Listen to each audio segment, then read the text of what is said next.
What up, y'all? It's Joe Budden, here to talk about Prize Picks. Prize Picks is the best place to win real money while watching football. You can get up to 100 times your money. Prize Picks will give you $50 instantly when you play your first $5 lineup. You don't even need to win to receive the $50 bonus. It's guaranteed. Just download the Prize Picks app and use code SPOTIFY. That's code SPOTIFY on Prize Picks to get $50 instantly when you play a $5 lineup. Prize Picks. Run your game. Must be present in certain states. Visit prizepicks.com for restrictions and details. What's up? Before you board your flight, where'd we get that incredible gnocchi? Hold up. Did you just call gnocchi gnocchi? No. You're at the airport. No way you can hear me. Actually, with my new Galaxy Buds 3 Pro from Samsung, I can hear everything. Now boarding. Gotta go. I'll bring you back some gnocchi. Tune into what matters using adaptive active noise cancellation with Galaxy AI. Get Buds 3 Pro now at Samsung.com. Galaxy AI features require compatible Samsung Galaxy phone and initial setup via Samsung Wear app. This is a Rogue Media Network podcast.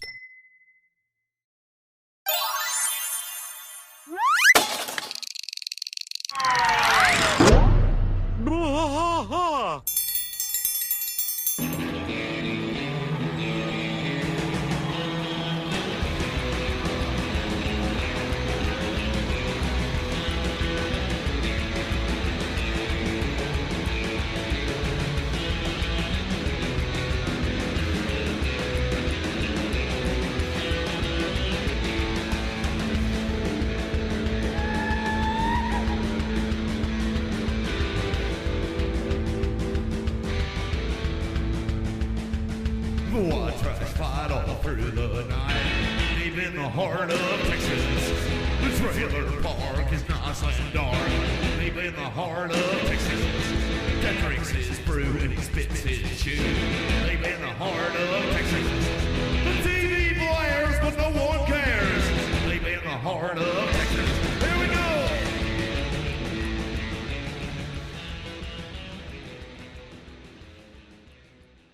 Hey, everybody, welcome to blah, blah. Boy, that was hard to get out for some reason. My lips didn't work. Hello, how do you do? Let me try that one more time. Welcome to Blah, a King of the Hill podcast. I am Mike. And I'm Rusty. He is, and Rusty. Forever shall be. We are in Season 6, Episode 16. We're pre-taping this just simply because, hey, thanks, Arthur. Arthur said, that's Artie, right? He said, great episode, great show. We are actually, Artie, he thinks that he's going to catch the episode he did notes for.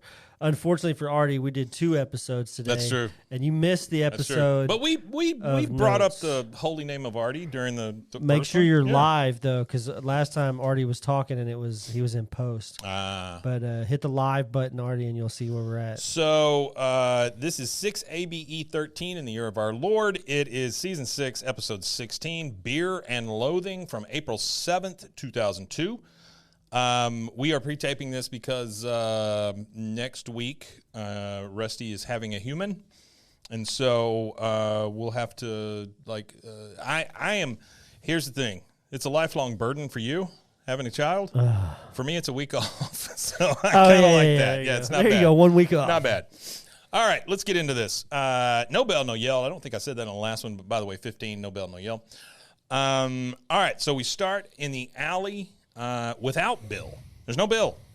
Bill, we just hear, yep, yep, yep. I mean, they're just doing it, and then Bill finally walks up. And I don't think these guys really get along unless it's all of them. You know, like they seem very uncomfortable without one of the members. Yeah. Which is just what they're used to. They're a unit. It's like the Teletubbies without the purple one. Bill walks up with a cooler, and Hank says, all right, there's the man of the hour. Dale, give it. He looks in the cooler that Bill bought, and he goes, dang it, Bill, you were supposed to buy the beer. Bill says, I went to Megalo Mart, and they were out of all the Alamo. Did you look hard? If you guys think I'm so stupid that you can't tell when a store is out of beer, you're welcome to go there and see for yourself. Hard cut. Standing in Megalo Mart, and they're looking at, there's no beer. Hank says, oh, they're out of Alamo. A Megalo Mart employee comes by and goes, the whole state's out of Alamo. I already told you that this morning. Bill said, well, if you'd come back to the alley with me like I asked. Whole state. He wanted him to come back to the alley with him to explain to the boys that they were out of beer. All right, so next we see Peggy. She is trying to, she not only trying, she's getting into the teacher's lounge. Now, remember that Peggy is a substitute teacher. Substitute teachers generally are not allowed in the teacher's lounge for the most part. It is a very cliquey, weird club.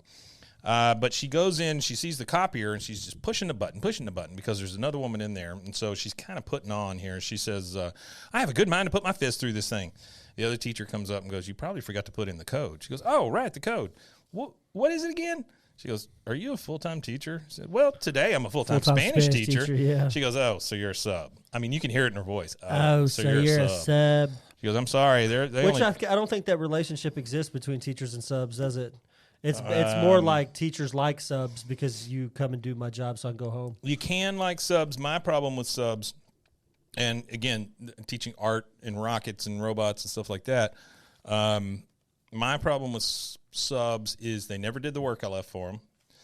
And so generally it's just a babysitting class at that point.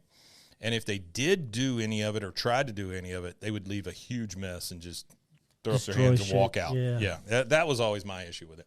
I always left good lessons for them and stuff to do. I mean, worksheets and things like that, anything that a sub can do. But I also subbed for like a year and a half. So I got to see both sides of it. The lady says, so you're a sub. I'm sorry. They only trust full-timers with the code. We had problems with frivolous usage. How many copies do you need? This joke is funny. Here. She goes, 20 copies of the Spanish quiz and 100 of these. She holds up a bike flyer, and she goes, and that is, I'm selling a bike. So the lady gets in there. She looks at her terrible, but then she goes ahead and does the copies, which I didn't really understand. I didn't get that either. All right, now we're at the Hill House. It's nighttime. Hank is looking in the fridge. He goes, hi, bro. I can't drink this. I only drink Alamo. I guess that's like, what is it? Bro, what's the beer? Braumeister? Braumeister? Right? Isn't that a thing? I don't know. Lowenbrow. That's what I'm thinking of. Lowenbrow. I like Hispanic beer. He goes, I can't drink this. I only drink Alamo. Peggy says, and the stores are out of it, but nobody knows why. And then Bobby pipes in and says, hey, Mom, remember the Alamo hotline we called when I got the pop top stuck on my big toe? I love this backstory stuff when there's like something and then they just never refer to it again. Yeah. Peggy says, it should be easier to call this time without you screaming in my ear. She looks at a squashed can, so I'm assuming they squash the cans and take them to the recycling. And there's a hotline number on there. So she picks up the phone, their landline, and she says, she's listening, it rings, and then the operator picks up, hello, and thank you for calling Alamo Beer. For English, press 1. Para continuar español, prima número dos. And Peggy says, she's just talking to herself. I've never been indigent in Spanish before. I don't know. Whatever that means. I guess she thinks I don't know what she's saying. A woman says, hola, Alamo Beer. Indignant or indigent? She says, indignant. That's it. Yeah. You got it. So I've never been mad in Spanish. The lady says, hola, Alamo Beer. Peggy goes, hola, Peggy Hill. And then a little bit of time passes. We see Peggy still on the phone. Hank comes into the room. She's got her feet propped up on the table, like still talking to the person on the Alamo Beer hotline. And she goes, muchos gracias, señorita. Usted flatter me. Well, adios. And she hangs up. She goes, great news, Hank. I just hung up with Alamo.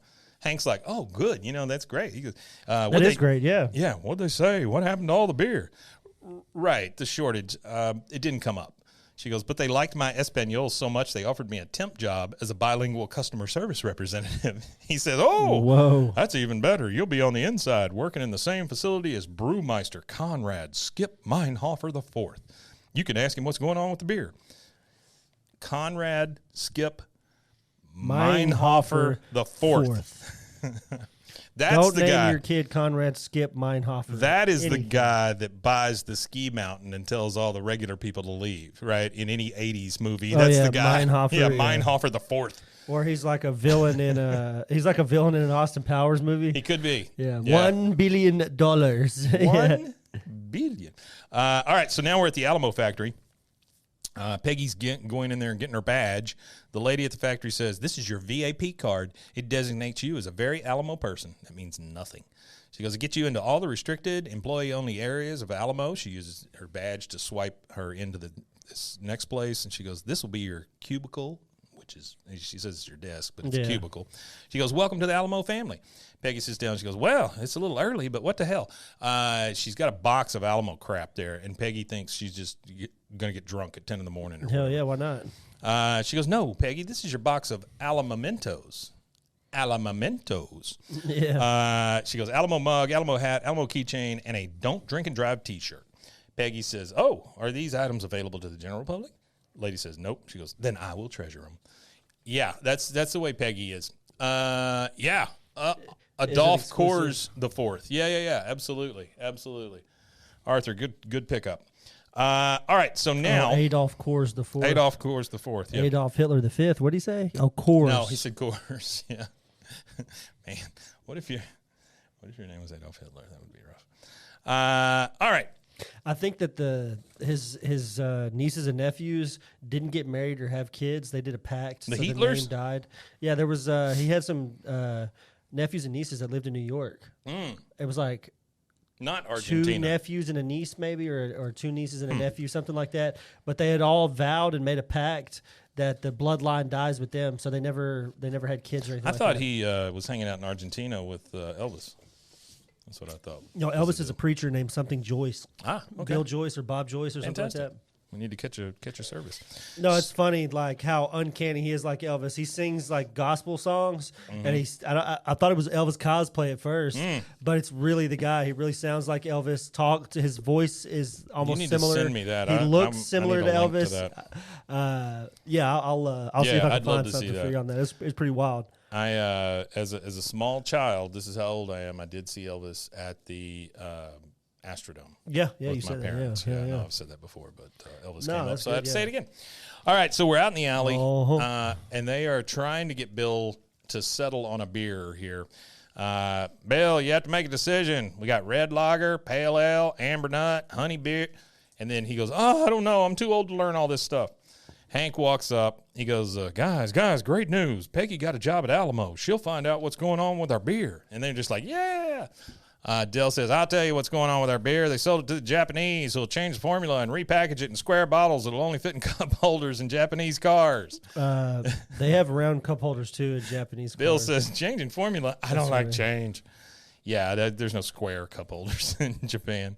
No. Hank says, "No." Never been in Japan, but I've seen the inside of Japanese cars. Yeah, I've seen a JDM car, and everything's round when you drink it. I mean, it's always round, unless it's like a juice box. Isn't that weird though? How like the standard that everything's round, like the standard thing to drink out of is round, like a round, like a. Yeah, I've never really thought about cylinder. it. Really, it's not just round. But I guess it's also at some point somebody had to make a decision. We doing square? We doing round? Well, it's like with cans and bottles. Round, please. It's like with cans and bottles. Now we think about cans and bottles in terms of using cup holders, but in the 1800s they didn't have no damn cup holders. No. They were thinking about riding around in a carriage with a cup holder. So why would the shape? I don't know. I don't know why it's round. Triangle. Because if you start going down this rabbit hole, then you're talking about like canned vegetables and chili. Could have been a pyramid. It could have been a pyramid. Could have been a square. Square seems like it'd be easier than round. Maybe, I bet you what it is. Here's what I bet it is. I bet you use more material making a square than you do something round. And there's corners. I bet that's exactly what it is. There's corners. Yeah. And when you have corners, you have weak spots. That's true. Yeah. Okay, so Bill can't decide. Maybe. I don't know. It sounded good. Hank walks up and goes, "Now, just calm down. The bond between a beer company and its loyal drinkers is sacred. There's no way they'd tamper with something that won the Munich Beer Festival of 1849. Peggy will be home any minute, and then we'll know." And they just kind of look out the alley. They're waiting for Peggy's car to show up. Sorry to interrupt all you. staring. Yeah. The surprising science behind the aluminum can. So what a aluminum can actually does, being a cylinder, because it's a cylinder. We say round like it's a ball. It's actually a cylinder. Yeah, it's a cylinder. It's a cylindrical object, which a cylinder takes the best qualities of a sphere and a cube. So when packed in a box, cylinders take up 90% of the available space. So in that box, they take up the most space they could take up in a box. Not only that, the can also hold more weight on top of it. So a can... Oh, that does make sense. I've heard that before. Yeah, a can Like can how lift it's up just- to like 90 pounds per square inch of pressure. Yeah. That's per square inch. So how many square inches is a surface of a can? I could probably stand on that can and not break. You could probably put 200 pounds on top of a can while it's full and compressed with soda in it or liquid in it. I don't know, man. And This not has crush agave it. and vitamins in it. I think And that would can's hurt probably it. hold a little bit. Well, it might be a little weaker because it's a bigger can. I think it don't is know. weaker because it's a bigger can. I don't know if that's how it works, but yeah. So cylinders are easier to manufacture, stuff like that. So they're just like looking down the alley. They're waiting for Peggy to show up. There's no Peggy yet. We go back to the Alamo Beer Factory. Peggy says, Teresa, this Alamo mug and Alamo hat and Alamo keychain get me to thinking, what has happened to all the Alamo beer?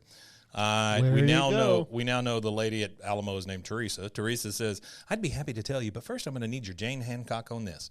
And she hands her a non-disclosure agreement, so an NDA. She goes, now that you're part of the Alamo family, you're going to be trusted with some of the family secrets. We need to know that those secrets will stay in the family.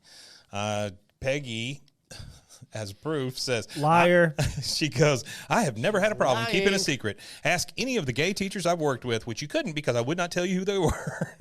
She's a liar. She signs this thing, hands it right back to her. She goes, oh, so what's the skinny? And the lady crouches down and she tells her something. We don't hear it. We don't hear it, but the lady's filling her in. All right, we're back in the alley. They're still looking down the alley, waiting for the car. So I guess they just stood there for like an hour looking down the freaking alley. We hear a horn honk, and the car comes from the other direction. So they weren't even looking in the right direction. She pulls up. They all go over and crowd the car. Dale's like, hey, all right.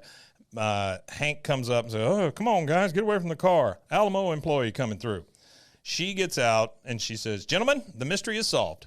And she is head to toe in Alamo stuff. Like, this reminds me. Oh, yeah, she's decked out. Well, it reminds like me a Marlboro man. Well, it reminds me of Dale with the tractor, with the riding lawnmower. Or with Manitoba. Like where he was married. Yeah, that's true. Where he was wearing all that crap he was even wearing it in the shower.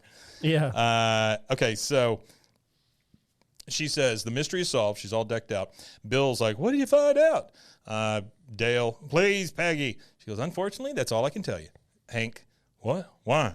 She goes, as a member of the Alamo family, I signed a non-disclosure agreement, which means that while I am privy to company secrets, I cannot reveal them. And she walks away. The guys just look at Hank like, God damn, you got to do something about that. They just look at her like that. He goes, don't worry, I'll get to the bottom of this. All right, so we're now, these two things are very weird here. And I'll tell you about the second one when we get to it. So we're inside later. It's at the breakfast table. You can tell it's getting later in the day. Hank says, so I was thinking, you want to go ahead and tell me what's going on? Peggy's like, you know I cannot. He goes, oh, sure you can. And there's like this big pregnant pause there. She goes, I am sorry, Hank. Alamo, trust me not to tell their secrets. Just trust me not to tell them about your narrow urethra. And believe me, I had the perfect opportunity. What is that opportunity? That's what I want to know. I don't know what kind of conversation you're in where you go, oh, yeah, and my husband has a narrow urethra. Well, maybe women were talking about how... When the F does urethra ever come up? Maybe they were like, well, does your husband's piss flow sound real heavy when he wakes up? I swear when I wake up in the mornings, the first thing I hear is him in there just pissing away. My George has a really strong stream. Yeah, and then there's Peggy. My George. Oh, well, Hank, it sounds like he's in there trying to piss through a straw or something. It's like, when you blow air like through a straw, it kind of whistles. Yeah. And when he pisses, it kind of makes that airy whistle sound. Wow. There you go. That's what you come here for. Pee-hole jokes. Pee-hole jokes. All right, so she says she can't do it, but she had the perfect opportunity. Now, they're in bed, and Hank does his fingers like two little legs, and he's walking up her shoulders like he's coming on to her. And he says, I'll get the foot lotion. She goes, oh, stop begging. He goes, come on, you have a temp job one day, and it's more important than a 20-year marriage? What about no secrets, huh? Till death do us part. Think about that, Peggy. Death. And she's like, oh, okay. That's so dramatic, though. Over beer at that. So at the what point weirdest, is your addiction is now causing you to guilt your wife. The weirdest part to that for me, Hank has no shirt on. Oh yeah, he is shirtless. He doesn't have a shirt on. Well, you never see Hank without a shirt. He's about to tongue punch your fart box. So he doesn't need a shirt for that. He goes, death. She goes, okay, but you have to promise not to tell anybody. Oh, I promise. She goes, seriously, you can't tell the guys. I could lose my job for just telling you. I already have 23 cents in my pension plan. 23 cents. Big spender. She goes, they are not changing the formula. They're trying to sell more beer in Mexico, so they sent all of last month's production run down there. But not to worry, Alamo Beer will be back on the shelves in 5 days. Oh, Peggy, that's great news. The guys and I can probably go to Mexico. No, Hank, you can't tell the guys you can't go to Mexico. But she doesn't say Mexico. She says Mexico every time she says it. Well, because she knows the truth. She hasn't told him the truth yet. Hank says, all right, fine, but you can't stop me from dreaming about it. She goes, do not tell me what I can and cannot do. You can't stop me from dreaming about it. All right, we're in the alley the next day. Bill immediately is the first one. Did she tell you, Hank? Tell me. I'll hold my breath if you don't tell me. And then he goes, and his cheeks puff out real big, and he just starts holding his breath like a freaking toddler. Dale says he'll pass out before he dies. He always does. Hank, and at that point, I forgot that he's still holding his breath. Yeah, right? yeah. I forgot that he's still holding his breath. Out, he passes out here in a second. Hank's like, sorry, guys. I promised Peggy I wouldn't say anything. Dale says, who would have thought Hank would put up some flash-in-the-pan wife before 30 years of friendship? Boomhauer. Yeah, man, you talking about the secret, man. It's like when we were kids, old skin knees, first Christmas man, lemonade stand, little old tree house, and Bill passes out. You just hear it go punk. You don't even see it, really. He just go punk. No, you just hear him fall. You just hear him fall. You go, man, if you can't trust no people in that out, I wouldn't be able to be alive, man. He goes, oh, you and your guilt trips, Boomhauer. But I promised guilt trip. But I promised Peggy I wouldn't tell, so don't give me those basset hound eyes. And then it shows his basset hound eyes. That's hilarious. But it shows his face, and he's just got the 2 dots. I mean, like but if you look at Lady Bird, that's the way her eyes are too. They're just 2 dots. But he has the least like basset hound eyes. Yeah. I mean, and he's just staring at Hank, and Hank's like, oh God. All right, now we're at Alamo again. This is, what was her name, Teresa? She says, after every call, we write down where they come from and then what the problem is. If there's ever a caller you can't handle, just press this button. That'll hang up on them. Wow. So I wish I had that kind of button when I was supporting. Button? Yeah. Well, I used to work in a call center. I was supporting laptops and stuff for Acer, right? It was like a go-between job, right? A job between jobs, that kind of thing. And, boy, if we just hung up on them when it got hard, we'd be in trouble. Oh, yeah, I'm that sure. That was rough. All right, so Peggy puts the headset on, answers her first call. Hola, Alamo Beer, que es el problema? Vomitado? So the person on the other end is telling her that they keep vomiting when they drink the beer. She's like, vomitado. Diarrhea? La nausea? She goes, what in Carmen, San Diego is going on in Mexico? Which I think is pretty funny. That's a good one, yeah. All right, we're back in the alley. Boom says, my yearbook, man. We're going to dang old friends for life, man. Good luck this summer. And you said, dang. He goes, all right, I'll give it. I give, but you guys can't tell anyone. Dale's like, oh, you got it. Bill's like, no one to tell, which is the saddest thing in this entire thing, that Bill's like, I got nobody to tell. That's funny. I mean, that's super sad. That's it. All those guys right there. He's like, well, who am I going to tell? He woke up, number one, and then he's like, I'm so alone. Yeah. Hank says, well, they're temporarily diverting beer down to Mexico. Alamo will be back on the shelves in 5 days. And then Bill says, 5 days? We can wait that long? Easy. And then there's this huge pregnant pause where they're all just standing there thinking. And Dale finally, let's go to Mexico. Bill's like, yeah, man. Boomhauer, let's go down to dang on Mexico, man. Hank says, oh, shh, but I got shotgun. And they go, yeah. And that takes it to the commercial break. They are going to Mexico, to get some Alamo beer. And we'll be right back.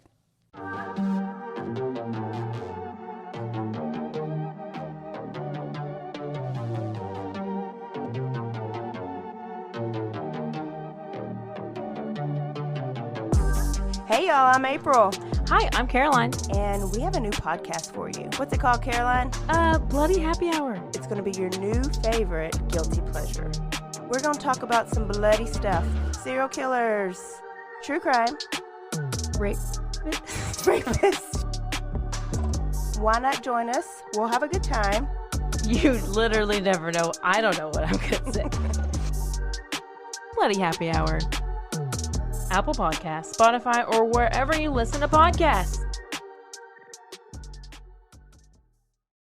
And we are back. We left the boys driving to Mexico, which, boy, do they go to Mexico a lot in this show.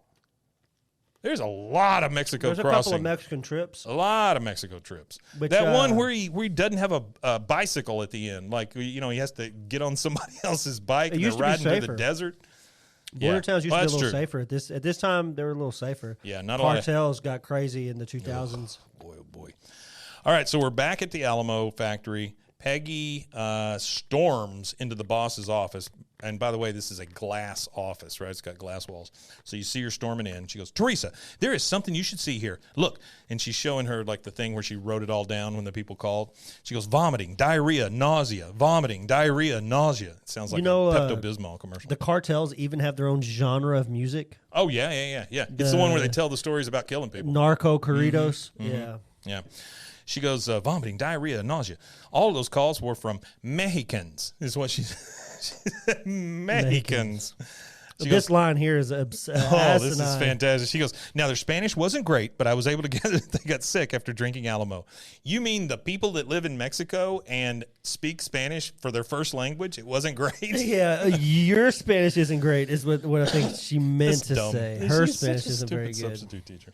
All right, and then Teresa comes over and she goes, or she says back to Peggy because they're in her office, she goes, thanks for bringing this to my attention. This shows incredible initiative. Here, you've earned an Alamo Can-Do pin. Collect 5 of these and you get a mini flashlight. I mean, what a deal. There you go. Peggy says, a flashlight? Wow, I'll think of you every time something falls behind the couch. Oh, and about the vomiting? She goes, oh, right. It seems that a tiny bit of soap got into some of the machinery during the production run we sent to Mexico. It's our fault for wanting to give people the cleanest beer they can buy. There's soap in the beer, so they diverted it to Mexico because they want to give them the cleanest. She goes, but that's rest assured, no one is in any real danger. Peggy's like, oh, thank goodness. So I can tell the callers that the soap. No, our corporate affairs department is working 24/7 to determine the best way to handle the recall announcements. So for the time being, shh. She's like right up in her face, telling her to be quiet. All right. Now we see the U.S.-Mexico border. The Bugabago is traveling through there, and then they stop at a mercado on the other side. Mercado is like a little bodega, a corner store, that kind of thing, right? And they're going through, or I guess a grocery store, they're going through and finding things to eat or whatever. Generally, it's not the food you got to worry about, it's the water. Yes, absolutely. You could eat food. Well, you don't want to eat like lettuce and stuff like that that's like 90% water. Yeah, you just don't want to. You just don't want to eat the water. Don't eat the water, guys. Don't eat water. Don't eat water. Don't get it in your ear either. Swimmer's ear. Swimmer's ear. Dale walking through the little grocery store there. I don't mean to sound racist, but this is by far the best selection of beans I've ever seen. It's a good joke. Bill comes running through. Tacos, can I buy one? Hank's like, no. He goes, how about some pig's feet? They look clean. No food. You're going to get sick. And this isn't some 2-mile ride home from a pie eating contest. He goes, how about a banana? It comes in its own wrapper. Oh, fine. And he looks at the guy that's working there and he goes, por favor, cervezas Alamo. And then he points over the side and there is this huge display of Alamo beer. Girl in the cowboy hat stand up there. And it's almost like, that kind of thing. It's like revealed to them. It's a giant mountain of beer. Next thing you see, they're outside. They're drinking the beer already. So I'm assuming it's hot beer, right? Hot beer. Because it's been sitting in a grocery store. Yeah, Cowboy Cold. And they're all just like, yep. And then Bill says, one beer is not going to hurt my driving. Look how fat I am. Hank says, sorry, Bill, this is what you get for having a mouthful of banana when we all said not it. That's one thing I appreciate about these 4 guys here is the drinking and driving thing. Yeah, they do mention that a lot. Yeah. They don't ever do it, though. No, they really don't. I can recall. Not for the most part, yeah. No, he did get drunk and drive a tank. That's true, but that's a little different. That is a little different. All right, so they are on their way back, and we just see the Bugabago, but we hear what they're saying inside. Dang those bananas. Dale, step on it. Bill, I don't know which way it's coming out, but it's coming out. And then you just hear all the groans from everybody. They park at Dale's house, and, everybody just runs to their own bathroom. Didn't one of them jump into bushes? No, they run to their bathrooms. I don't know. Bill might. Yeah. But so they're all holding their stomachs. Dale goes in, and he tries to get into his bathroom, but he has to enter a code. And then the voice comes on and goes, stage 1 complete. Now, he's got to go through all these stages. Go through multiple stages just to take a shit, yeah. And then you see Bill outside. He's like, finally, yep. And he starts drinking the beer because he hadn't drank the beer the entire time. No. Yeah. Later, we're in the Hill kitchen. Peggy is cooking. She's cooking hamburgers. And she goes, so how was everyone's day? Hank looking bad, like he's sick. He goes, oh, pretty boring. You know, we're watching. Oh, God. He gets up and just runs to the bathroom. Yeah. Of course, Bobby, never to miss a moment about his day. I had an interesting encounter with a mosquito today. Well, wait, let me back it up. He's telling Peggy this. It was lunchtime, and then time passes, and he's still telling the story. Then I said to the nurse, no, I'm not sure it was a mosquito, but it was some sort of bug that bit me, and now I itch. Long story short, calamine lotion. I mean, that's a hell of a story you get there, Bobby. That's a great story. That's a hell of a story. Hank comes back. He looks like crap. Peggy's like, Hank, why aren't you eating? Oh, I'm savoring it and going to the bathroom. The two are not related. Hank picks up the burger. He just looks at it and goes, oh, and he slams it down and runs to the bathroom again. Peggy finally goes to the door of the bathroom, and she's like, what are you doing? He goes, oh, this is behind the door. Oh, I just had to. I have the words Hank farting in the in the actual script here. He goes, just had to comb. She goes, honey, are you sick? He goes, yeah, right. I admit it. I got this diarrhea and vomiting. Like he whispers the last part. Yeah, diarrhea, he doesn't like talking about it. Diarrhea and vomiting. She goes, Hank, if you can hear me over your own noises, where did you go today? He goes, oh, I went down with the guys to Mexico. You went to Mexico? She goes to look in the fridge. She sees all the Braumeister or whatever it's called, and then she looks behind it, and there's a bunch of Alamo in there. Bunch of Alamo, yeah. What's up, Jay Horn? How are you? Is that Horn or Ham? Ham. It is Ham. I'm so sorry, What's up, Jay Ham? Hello, Jay Ham. Happy Saturday, buddy. Ham. I thought you were talking to somebody that walked in the door. I looked over at the door. I was like, I didn't hear the door. Yeah, no, somebody in this door. You said Jay Horn, and I was like, who's Jay Ham? Because I'm following the script with you, and I was like, is he going off script here? So he's farting and talking. She goes and looks at the beer. She gets pissed when she sees the Alamo. Yeah, she's pretty mad. She starts pouring it out. He comes into the room and he goes, my beer, Peggy, have you lost your mind? She goes, oh, so now I'm insane? You broke a promise to me. A promise you made in the bed where I conceived our son. Wow. She didn't even give him part of it. I conceived our son. He must have just laid there then. I guess. Is that what she's saying? Is she's she saying she's doing all the work. Yeah. Who would have thought that Hank is vanilla? She says, that is insane. He goes, oh, okay, I'm sorry I blabbed to the guys, but beer's already here. There's no sense in pouring it down the drain and back to Mexico. Hank, you cannot drink it. Why the hell not? I got diarrhea from Mexican bananas trying to get this Alamo. You're just punishing me because I told the guys the beer was down there. She says, it is not that. You are just going to have to trust me more than I can trust you. I wish I could say more, but I cannot. This tiny flashlight, she holds that up, symbolizes the huge amount of trust that Alamo has placed in me, this tiny flashlight. He goes, my God, you care more about your stupid confidentiality agreement than your own husband. And she says, and she's got a point, and you care more about your friends and your beer than you do about my stupid confidentiality agreement. Besides, it's for your own good. He goes, for my own, what am I, some kind of baby? Well, baby wants a beer. She goes, fine, Hank, drink up. He drinks another beer, which is insane. I mean, how would you, bananas are what gave you the big diarrhea? Yeah, I'm sure it was a banana.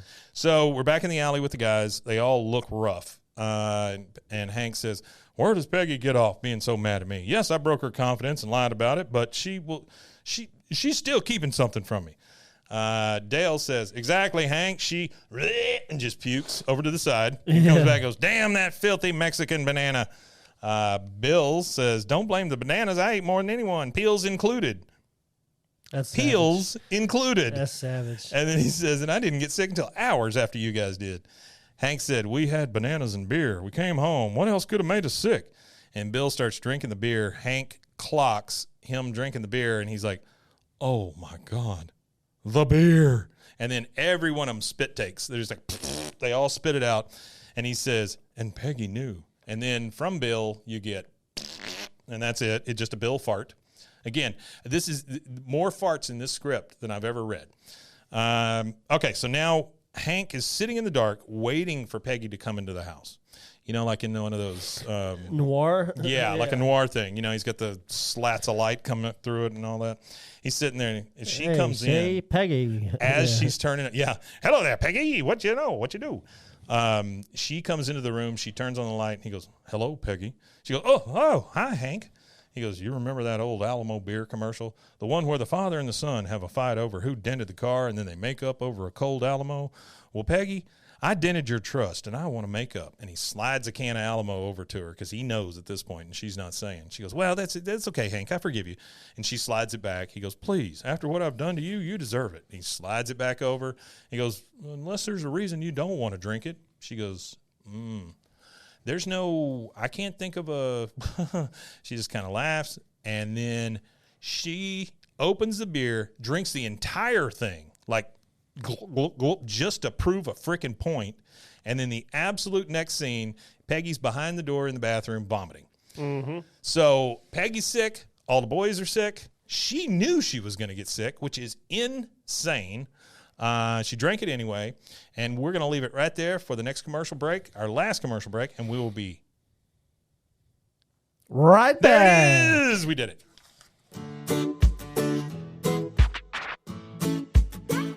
Snack Attack is a podcast about the history of your favorite snacks, candies, and treats. Each 5-minute or less episode features the history of a great snack from around the world.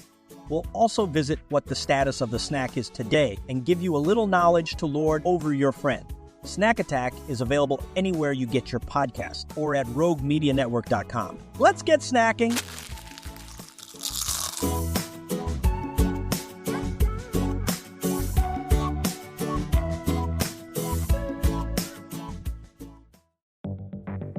Step into the unexpected with Cultastic, or How to Start a Cult Without Really Trying.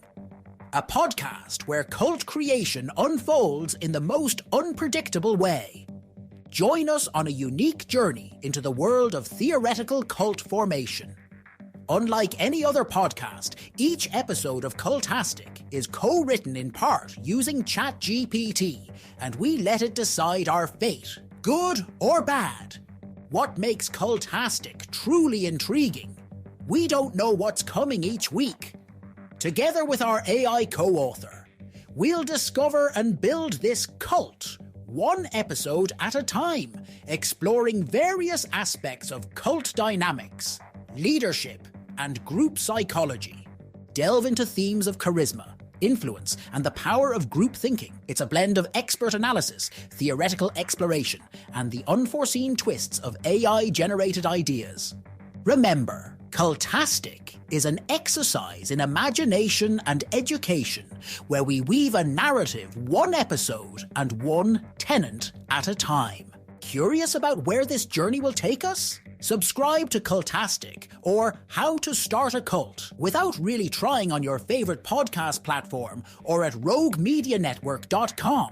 Let's build this mission to save the people of Earth, week by unpredictable week.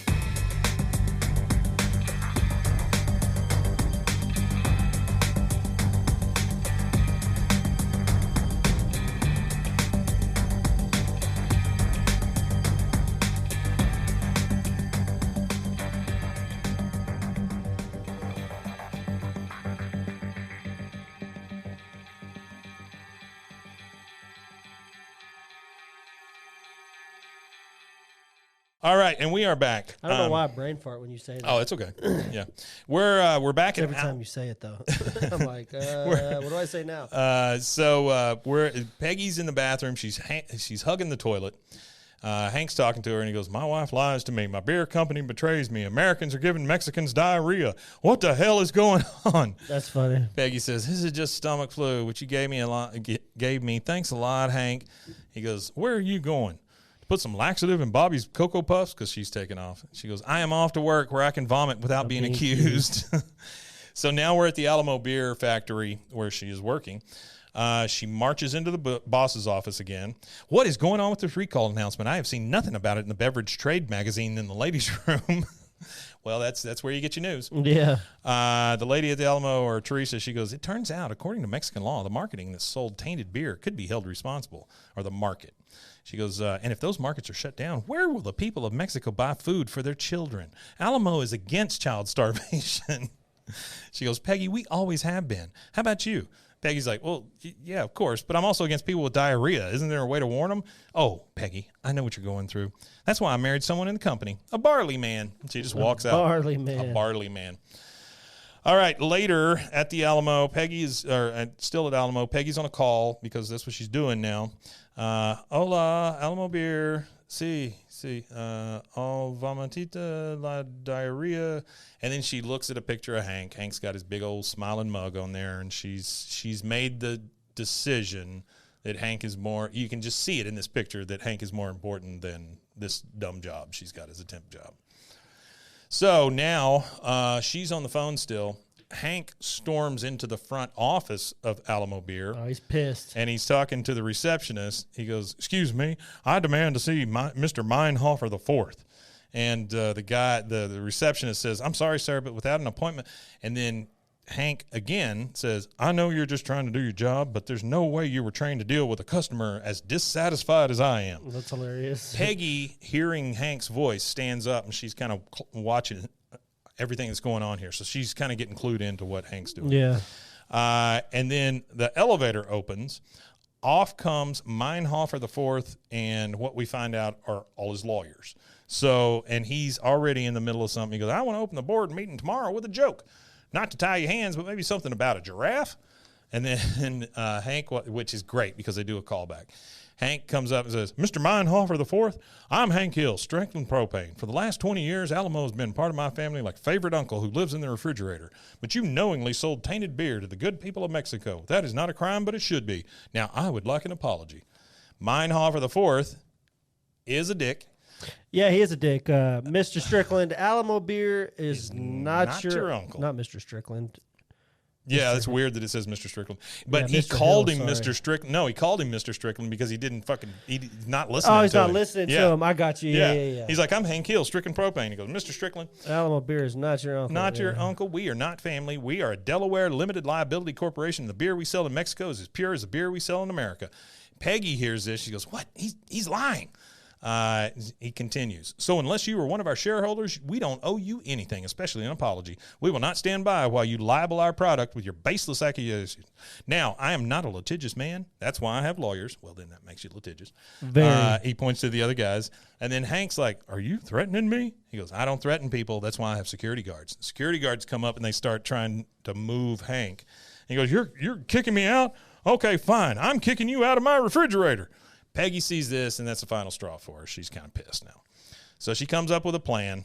The next thing we see is Bobby and Peggy pouring out Alamo Beer in the garage at their house. And she says, Bobby, put down that tainted beer. I was hoping I would not have to come to this, but it looks like I have to take down the system. She puts on all her Alamo gear. She grabs some of the six-packs, and then she takes off. Right now, we don't know exactly what she's doing. No, she's doing something pretty cool.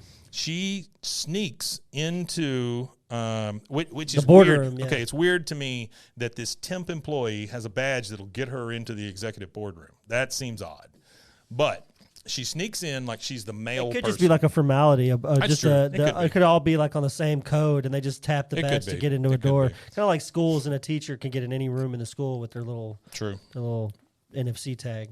So she sneaks in, but she's in all her Alamo gear. She has Alamo sunglasses. She's decked out. She has the hat. She has the coat. She has it's all Alamo all the time with her. And she's pushing a mail cart, right? So she's pretending to be the mail person. She comes through and goes, paycheck's coming through. Thank God it's almost Friday, huh? Or it's Alamost Friday, which, okay, stop that. The reception's like, yeah. And then you hear the elevator bell ding. And it goes to she gets in it. Yep. She goes to the top floor by swiping her card.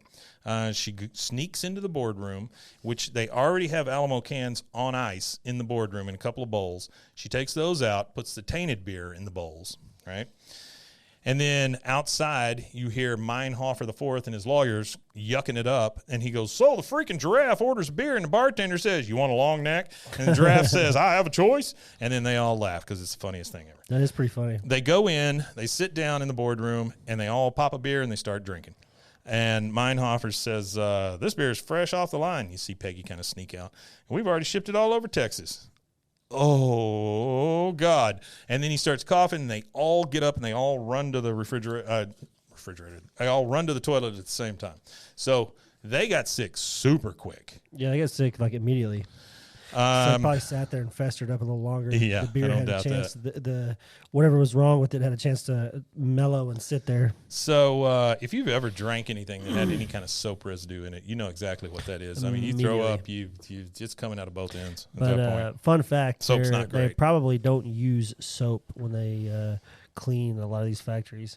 We never used soap. We just used a lot of hot water. Yeah. Oh, I don't doubt that. It's all stainless steel. Sure. You could clean it all with hot water kind of thing. Next thing we see is this fireside commercial, right? It's on TV, and it's got these two little girls, two little boys. They're kind of playing. There's a fire in the background. There's a dog next to his chair, so it's fireside chat kind of thing. You know, he's trying to be one of the guys. Hey, everybody. This is Meinhofer the Fourth. Have a seat with me and my family. Yeah. He goes, hi, I'm Conrad Meinhofer the Fourth, CEO of Alamo Brewing Company. Kids, run along and play. Daddy needs to talk to his friends. Remember, he just said they're not friends, they're not family, all that stuff. And then it kind of pulls out, and it's Hank and Peggy watching this in their bedroom. I've never seen a TV in their bedroom before. Yeah, it's a weird angle, First time. Meinhofer's still talking. It has come to my attention that some of our fine product was well below Bavarian purity standards, and I let it get to you anyway. As of today, I'm ordering a complete recall of all Alamo beer in both Mexico and the United States. If we're lucky enough to get your business back, it won't happen again, because we're not just a company, we're family, and we're sorry. I mean, that is absolutely... That was the only thing Hank was looking for. He was looking for an apology, yeah. You know, he was just looking for that. And so he goes, I don't understand why that was so hard, but why couldn't he just apologize to my face? Peggy says, well, sometimes when people are confronted with their mistakes, they're too embarrassed to admit they're wrong. I think she's partially speaking about herself. Yeah. Especially proud people. You're successful businessmen, you're educators, you're substitute educators. I'm sorry, Hank. He goes, no, Peggy, I'm sorry. Hey, look, there's Hops the dog. And he looks on the commercial. Dog's just licking his crotch. I mean, I don't understand the appeal of that. Yeah. Peggy says, actually, the real Hops died 5 years ago.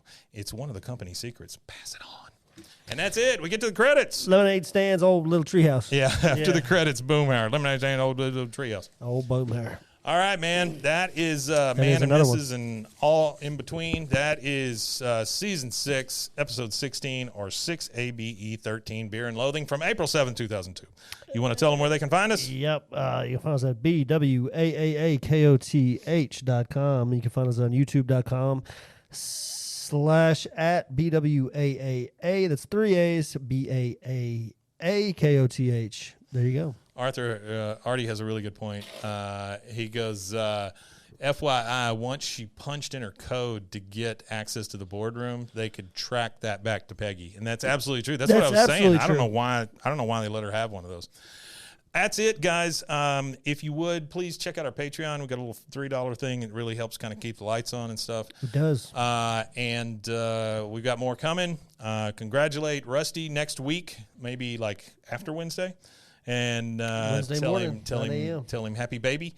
And we'll see you again on the following Monday. Well, no, I guess we'll see you on Friday and then on the following Monday. So also, again, I know this is a week later and we're having to tape these in advance, but if you got some feedback for me on Principal Moss announcements, yeah, we'd like some feedback on that. Love to have it. If you guys like it, we'll keep it up. If not, we won't. That's right. We'll do somebody else. All right, guys. Good to see you. We appreciate you being here. We love you all. Thank you so much. Artie, hope everything's good. J-Ham, hello and goodbye. Weema Tanya. Weema Tanya. Indeed.